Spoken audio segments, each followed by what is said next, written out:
আমরা এই ওয়াকফ বিল সমর্থন করব না বলেছিল না ভাইয়া? মনে করে দেখুন, চন্দ্রবাবু নাইডু বলেছিল আমরা এই বিল কোনো অবস্থায় সমর্থন করব না। খুব ভালো করে ওয়াজ বুঝবেন, আমি একটু মন দিয়ে বোঝাচ্ছি, এটা একটা জটিল বিষয়, তাই আমি বোঝাচ্ছি। কেন? রসুল পাকের শরীর রক্তাক্ত করে দিয়েছে ওরা, মায়ানমারের জমিনে মুসলিমদের তাড়িয়ে দিয়েছে ওরা, ওরা ওরা আমেরিকার সাহায্য নিয়ে গাজার মুসলিমদের সরিয়ে দিয়ে ওখানে প্রমোদ কানন বানাতে চায়। তার সব যদি ওরা নিয়ে নেয়, আল্লাহর নাম নেবার কেউ থাকবে কি? আমার কথা বোঝা যাচ্ছে? হ্যাঁ না বলো। তাই আমি বুঝিয়ে দিচ্ছি, হাজার চেষ্টা করলেও আল্লাহর নাম নেওয়া বন্ধ করতে পারে না। আমি তাই উদাহরণ দিয়ে আজ বোঝাচ্ছি। ওই জন্য আয়াত এনেছেন লা ইকরাহা ফিদ্দিন, ধর্মের ব্যাপারে কোনো জোর জবরদস্তি করবেন না হে নবী, এটা আমার আল্লাহর ফর্মুলা। এরা সেই ফর্মুলাটা ভেঙে দিয়ে জোর করে কোটি কোটি টাকার সম্পত্তি ওয়াকফ। আপনাদের এই গ্রামে মসজিদ আছে? আছে। মসজিদটা যে জমি দিয়েছেন ওটা কার নামে? আরে আওয়াজ দেন, কার নামে? আল্লাহর নামে না? ওই জমিটা কি কোনো সেক্রেটারি নামে দিয়েছেন? কোন সেক্রেটারি নামে দিয়েছেন? না, ওই ওই জমিটা দেওয়া হচ্ছে ওয়াকফে লিল্লাহ। ওটা আসলে কার? জোরে বলুন। ওরা ওরা আসলে আল্লাহর উপরে এবার সরাসরি হাত দিতে শুরু করেছে। আমার ওয়াজ বোঝা যাচ্ছে? এবার সরাসরি কিন্তু আল্লাহর সম্পত্তি নিতে চাচ্ছে। আমি কি বোঝাতে পারছি? রাত হয়ে গেছে, 1:30 বাজে, জটিল বিষয়। আপনি বলছেন বলতে, কিন্তু বোঝার চেষ্টা করতে হবে তো মাথায়। রাত হয়েছে যেহেতু, আরো আগে আমি বলেছিলাম মানান ভাইকে যে আমাকে একটু আগে দেবেন, 2 বছর আগে দাওয়াত করেছেন। আমি প্রথম দিকে হলে নসিহতের তথ্য বোঝানো যায় ভালো, কিন্তু রাত হলে ব্রেন নিতে চায় না। আমি এই জন্য চেষ্টা করছি আপনাদের মাথায়। ওরা সরাসরি এবার আল্লাহর সম্পত্তিতে হাত দেওয়া শুরু করেছে। ভাই ভাই ভাই বাপের টাকার সম্পত্তি যখন শেষ হয়ে যায়, তখন দেখবেন সেই ছেলেটা দেউলিয়া হয়ে গিয়ে পাগল হয়ে যায়। ভাই আমার কথা বোঝা যাচ্ছে না? যখন পরিবারের অর্থনীতি দুর্বল হয়, তখন কিন্তু মস্তিষ্ক কাজ করে না। আমি কি বোঝাতে পারছি? আমি উদাহরণ দেব, এমনি বলবো না। আমি উদাহরণ না দিলে বুঝতে পারবেন না যে মস্তিষ্ক কিভাবে কাজ করে না, ব্রেন কাজ করছে না মোদিজির। এত পরিমাণ অর্থনীতিতে ভারতীয় অবস্থা, দুরবস্থা, আমাদের জিডি রেট এত খারাপ, লক্ষ্য করুন, বোঝা যাবে। মনে করে দেখুন, আপনার মনে নেই বলে মনে করিয়ে দিচ্ছি। আপনারা মনে করুন, মুখস্থ করুন, আল্লাহর মসজিদ যেটা আল্লাহর নিজের জায়গা, সেই জায়গাটা থেকে ওরা আল্লাহর নামটা হটিয়ে দিতে চায়। ঠিক যেমন নমরুদ আল্লাহর নবী ইব্রাহিম আলাইহিস সালাতু ওয়াস সালামের সাথে যুদ্ধ করতে গিয়ে ওনাকে আগুনে ফেলে দিয়ে শেষ বেশ যখন জ্বালাতে পারলো না, তখন বললে, আরে ইব্রাহিম, এবার আমি তোমার আল্লাহকে মেরে ফেলবো। বলেছিল না বলেনি?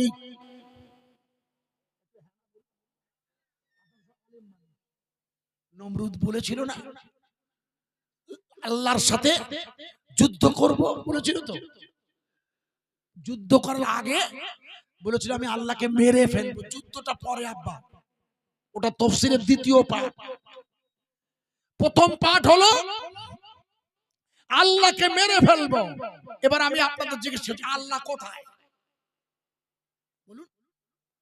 না না, আল্লাহ সর্বত্রই।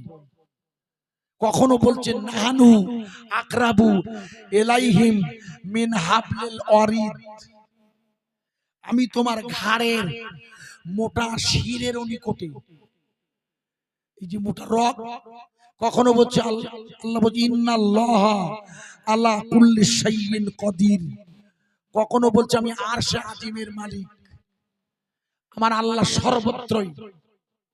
নমরুদ বললে, ওগো ওগো ইব্রাহিম, এবারে আমি তোমার আল্লাহকে মেরে ফেলবো। ভাই, এই নমরুদের এটা বড্ড বাড়াবাড়ি হয়ে যাচ্ছে না?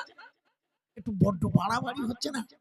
কারণ নমরুদ ছিল গোটা পৃথিবীর সম্রাট, আর মোদিজিরা হলো ভারতবর্ষের সম্রাট, ট্রাম্প হলো আমেরিকার সম্রাট, আর এই পৃথিবীর সম্রাটের সম্রাট, মালিকের মালিককে, আরে কুলিল্লাহুম্মা মালিকাল মুলকি তুতিল মুলকা মান তাশা, এই বিশাল সাম্রাজ্যের মালিককে, আরে চিল্লে বলুন, সেই মালিকের জমি মোদিজিরা জোর করে দখল করতে চাইছে।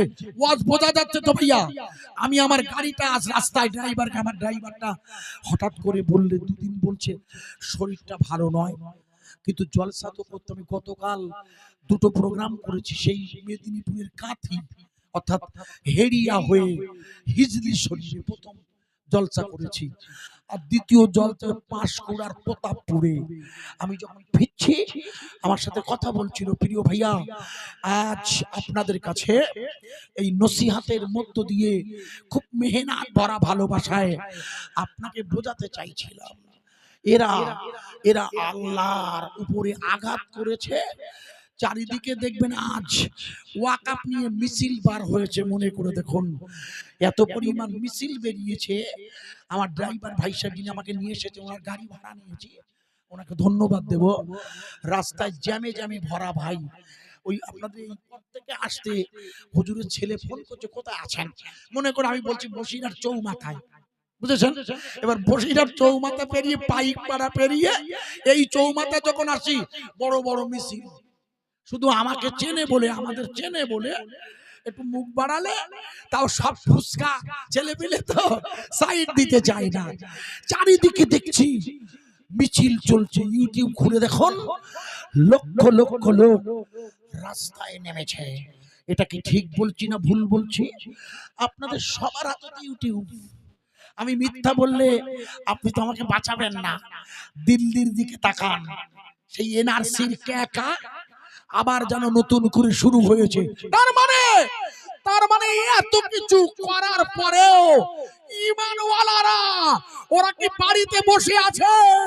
কাল ওরা রামনবমী করবে, নিশ্চয়ই করবে শান্তির সাথে, আমাদের কোনো আপত্তি নেই।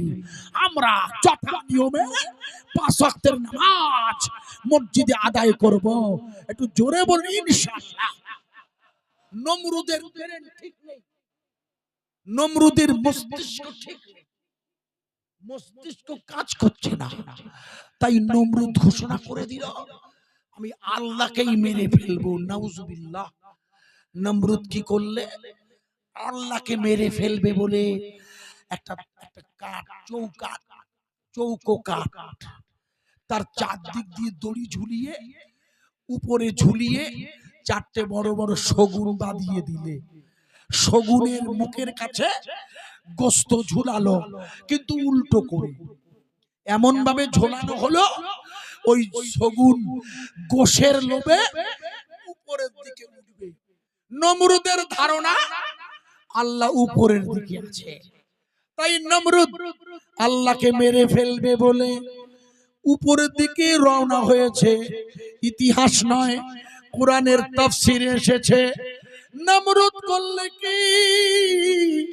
আমার আল্লাহকে মারবে বলে একটা তীর মেরেছে। তীর, যেই তীরটা মেরেছে, জিবরাইল বলে, আল্লাহ নমরুদ আপনাকে মেরে ফেলবে বলে তীর মেরেছে, এখন আমি কি করব?